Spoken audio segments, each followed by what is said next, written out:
CM Jagan అందిస్తున్న సంక్షేమ అభివృద్ధి పాలన చూసి నేరుగా రాజకీయాల్లోకి వచ్చానన్నారు Eluru parliament incharge Karumuri Sunil Kumar Yadav. Eluru parliament ticket ఇవ్వడంపై సీఎం జగన్ కు కృతజ్ఞతలు తెలిపారు. సీఎం జగన్ నాపై ఉంచిన నమ్మకాన్ని నిలబెట్టుకుంటానంటున్నారు. ఇక లోక్సభలో విజయం తమదేనంటూ ధీమా వ్యక్తం చేస్తున్న కారుమూరి సునీల్ కుమార్ యాదవ్తో మా ప్రతినిధి Satish face to face.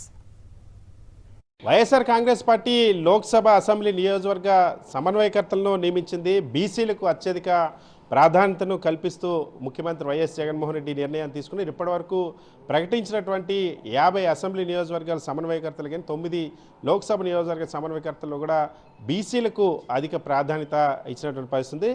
Eluru Lok Sabha అభ్యర్థిగా మంత్రి కారుమూరి నాగేశ్వరరావు కుమారుడు కారుమూరి సునీల్ కుమార్ యాదవ్ని నియమించారు. బీసీ యువకుడు అయినటువంటి సునీల్ కుమార్ యాదవ్కి అవకాశం వచ్చింది. మనతో పాటు సునీల్ కుమార్ యాదవ్ అని ఇప్పుడు మాట్లాడే ప్రయత్నం. రాజకీయాల్లో ఇప్పటివరకు మీ తండ్రి ఉన్నారు, మీరు మొదటిసారి రాబోతూ ఉన్నారు.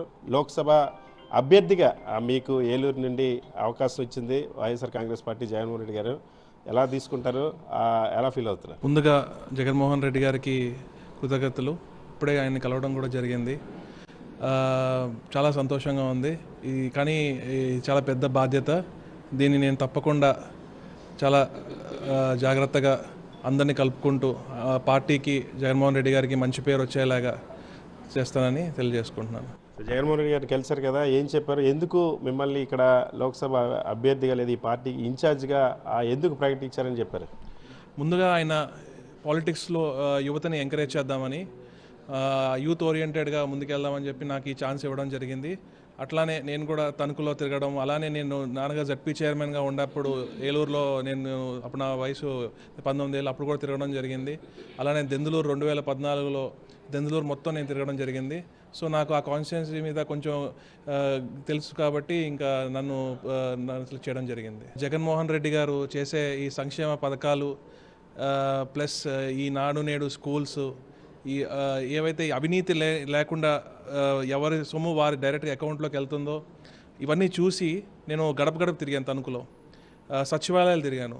ఏ సచివాలయానికి ఎన్ని డబ్బులు వచ్చినాయి, 2014 నుంచి 19 ఎంత వచ్చినాయి, 2019 నుంచి ఈ రోజు దాకా ఎంత వచ్చినాయి, ఆ వ్యత్యాసం చూసి, అంటే పరిపాలన ఇంత బాగా చేస్తున్నారు, అసలు కరప్షన్ అనే మాట లేకుండా ఇవన్నీ చూసి ఆసక్తి చూపించి రావడం జరిగింది.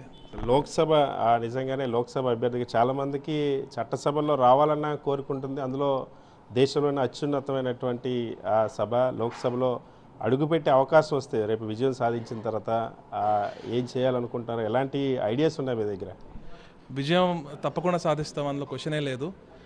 ముందుగా ఏలూరు పార్లమెంట్లో ఇప్పుడు ప్రతి చోట ఇప్పుడు తిరగడం మొదలుపెట్టి ఎక్కడెక్కడ ఏమేమి సమస్యలు ఉన్నాయో అన్నీ తెలుసుకుని ముందుకెళ్ళాలి, సీనియర్స్ సూచనలతో ముందుకెళ్ళాలని నేను అనుకుంటున్నాను. తన రాజకీయాల్లోకి వస్తానని కానీ లోక్సభ అభ్యర్థిగా లేదా ఇన్ఛార్జిగా వ్యవహరిస్తానని కూడా నేను ఏ రోజు అనుకోలేదు.